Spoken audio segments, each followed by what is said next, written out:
So what's up guys? Tayo muli nagbabalik sa isang panibagong vlog and today guys may nangyari. So, pupunta ako ng tindahan malapit sa aking apartment. Magpapakash in sana ako. Siyempre, kukuha akong pera, magpapakash in ako siyempre. Yung Gcash na ginagamit ko sa loob ng maraming taon.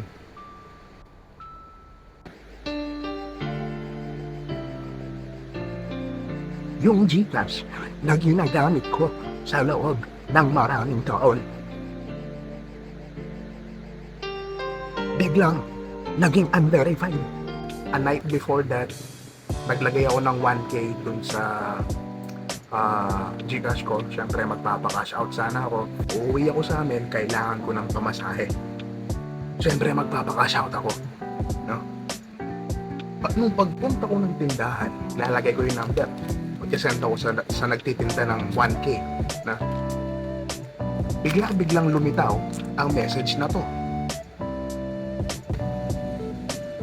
Ay lumitaw yan. So syempre nagtaka ako.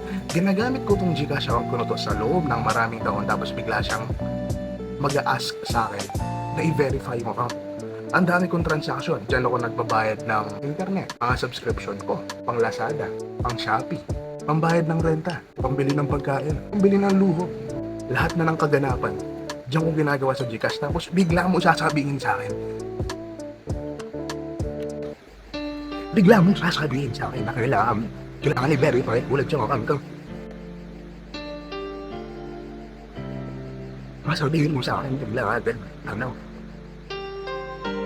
please verify your account to use our services.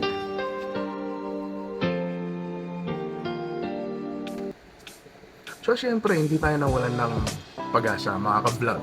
So, ang problema, hindi ko siya ma-verify.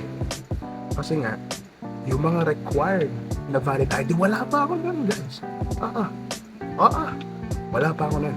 So, yun nga, dinownload ko yung Maya. Syempre, verify na natin. Buti na lang, pwede yung mga ID na meron ako dun sa Maya application. So, pero tignan natin, try natin ngayon yung Maya kung gagana. So, sana, tignan natin within 24 hours ago. Kasi wala na akong pera eh. Hindi ko alam paano ko ilalabas yung pera sa bangko ko. Kasi nawala yung wallet ko nung nakaraan eh. Nandun yung ATM ko. Kaya hindi ako nakapag-withdraw rekta sa bangko, guys. No? So yun, abang-abang tayo sa update ni Maya. Maya, baka naman. So mamaya guys, pupunta tayo kay Patrick, kay Justin, na papatulong ako sa kanila kasi kailangan kong mag-cash out, gagamitin ko yung Gcash nila. At syempre, bago tayo magsimula, bagong lahat, please like, comment, and subscribe dito sa aking YouTube channel, sa aming YouTube channel, our vlog. So, let's go!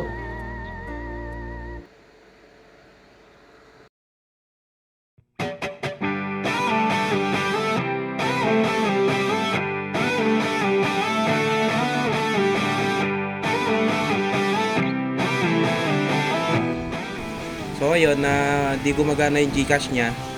Tapos ngayon hindi niya alam kung uuwi ba siya sa apartment niya o hindi siya papasok.